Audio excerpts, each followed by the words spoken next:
এবার অনেকদিন পরে আম্মুর বাসায় গেলাম। আম্মু তো অনেকদিন ধরে বাসায় যাওয়ার কথা বলছিল। লাস্টে যখন গ্রামের বাড়িতে গেলাম তার আগে থেকেই বলছে যে আমার বাসা থেকে ঘুরে যা। ভাইয়ের যেহেতু ফাইনাল এক্সাম চলছে, তো আমরা বাসায় গেলে তো খুব বেশি গ্যাদারিং হয়ে যাবে, এই কারণেই আসলে যাচ্ছিলাম না। আসসালামু আলাইকুম, কেমন আছেন সবাই? আশা করছি যে যেখান থেকে আমার ভিডিওটা দেখছেন সবাই আল্লাহ ভালো রেখেছেন। আমরাও আল্লাহর রহমতে ভালো আছি। আম্মুর বাসায় যেহেতু যাবো, সেহেতু মাইবিনের বাবার জন্য টুকটাক হালকা পাতলা কিছু রান্না করে রেখে যাব, যাতে সে 1-2 দিন খেতে পারে। এমনিতে তো ভাবি আসেই, কিন্তু তার যেহেতু শরীরটা ভালো নেই, তো সে 2 দিন হয়তো বা আসবে না। এই কারণে হচ্ছে একটু রান্না করে রেখে যাওয়া আর কি। রান্না বান্নাগুলো খুব তাড়াতাড়ি শেষ করে ফেলবো, কারণ দুপুরের ভেতর নাবিল নিতে চলে আসবে। তো লাল শাক বসিয়েছি, লাল শাকটা ভাজি করবো। আর সাইডে চুলায় মাইবিন মাহিরার জন্য একটু ঝোল রান্না করা হচ্ছে। ওদের আজকে পাবদা মাছ দিয়ে আর কাঁচকলা দিয়ে ঝোল রান্না করে দিব।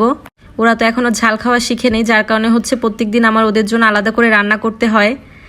দেখেন কি সুন্দর লাল শাকের কালারটা কেমন ফ্যাকাশে হয়ে গিয়েছে। আগে লাল শাক ভাজি করলে কত মজা লাগতো খেতে, একদম ভাত লাল হয়ে যেত। আগে লাল শাক ভাজি করলে কত মজা লাগতো খেতে, একদম ভাত লাল হয়ে যেত মাখালে। কিন্তু এখন লাল শাক ভাজি করলে খেতে কেমন ঘাস ঘাস লাগে, মানে কোনো স্বাদই পাওয়া যায় না।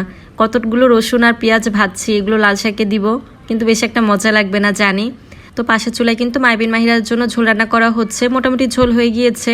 আর এই চুলায় আমার পেঁয়াজ রসুনটা ভালো করে ভাজা হয়ে গিয়েছে। আমি এর ভেতর শাক দিয়ে দিয়েছি। শাকের কালারটাই আমার কাছে পছন্দ হয়নি, এটা কেমন লাগবে খেতে কে জানে। তো শাক ভাজি করা শেষ, আর মাছের ঝোলটাও ওদের জন্য রান্না করা শেষ। এখন আমাদের জন্য আরেকটা ঝোল রান্না করব।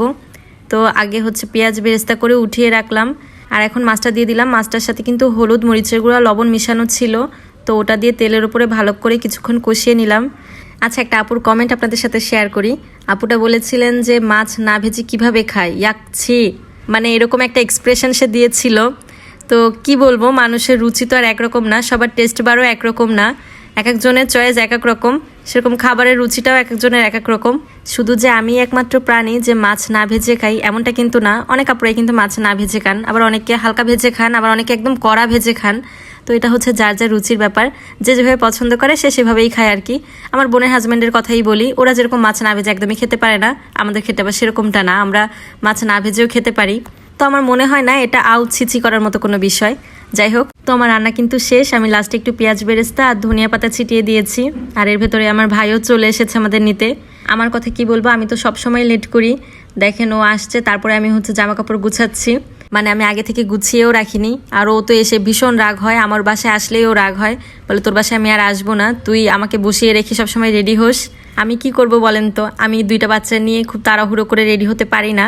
আমি ওই দেখা যায় একজনকে রেডি করি আর ও হাতে ধরিয়ে দেই যে একজনকে দেখে রাখ, আমি আরেকজনকে রেডি করি। এরকম করতে করতে পরে হচ্ছে নিজে রেডি হই। এই করতে করতে কিন্তু এক পর্যায়ে লেট হয়েই যায়। তো ওর মেজাজটা কিন্তু প্রথমে খুব গরম ছিল, পরে আস্তে আস্তে নর্মাল হয়েছে। আমি তো ওকে বলি যে এত মেজাজ দেখিও না, তোমাকে যখন সামনে বিয়ে দিব তখন দেখবো তুমি তোমার বউয়ের ওপরে কেমন মেজাজ দেখাতে পারো। বউ যখন ঘন্টা ধরে রেডি হবে তখন তোমার কেমন লাগবে সেটাই দেখবো, তখন তুমি আমাদের মতো চিল্লাপাল্লা করো কিনা সেটাও দেখবো। তখন তো বলে যে কোনো বউটাও মানবো না, ফেলে টেলে রেখে চলে যাব। তখন আমরা বলি হ্যাঁ এরকম বলা যায়। তো যাই হোক, অনেকটা পথ যেতে হবে। আগে তো আমার বাসা থেকে একদম কাছে ছিল, মাত্র 20 মিনিটের মতো লাগতো যেতে, বা এত সময় লাগতো না, 10-15 মিনিটের ভিতরেই চলে যাওয়া যেত। তখন আম্মু খিলগাঁও ছিল, কিন্তু মাস 2 হয়েছে আম্মু মিরপুর চলে গিয়েছে। তো আফতাবনগর থেকে মিরপুর অনেকটাই দূরে। আমরা দুপুর টাইমে রওনা দেওয়াতে তাও মোটামুটি রোডটা ফ্রি পেয়েছি, তাও আমাদের যেতে প্রায় 25 মিনিটের মতো লেগে গিয়েছে। তো বাসা চেঞ্জ করার পর আমি এই প্রথম হচ্ছে আমার বাসায় আসলাম। লিফট এখনো চালু হয়নি, এর জন্য 4তলা বেয়ে উঠতে আমাদের খুব কষ্ট হয়েছে। তো বাসায় ঢুকে আমি পুরো বাসাটাকে একটু দেখে নিচ্ছিলাম। অনেক বড় বাসা নিয়েছে আম্মু এবার। আগের বাসাটা তো 2 রুমের ছিল, আমাদের হতো না আর কি। এক রুমে তো ভাই থাকতো আর এক রুমে হচ্ছে আম্মু থাকতো। তো আমরা গেলে হচ্ছে আম্মু রুমেই থাকতাম, 2 বোন থাকতে বেশ অসুবিধা হয়ে যেত। এই কারণে হচ্ছে আম্মু এখন 4 বেডের বাসা নিয়েছে। অনেক বড় বাসা, আমরা হচ্ছে যে যেখানে মন চাই সেখানে থাকতে পারবো। তো বাসাটা অনুযায়ী কিচেনটা অনেকটা ছোট।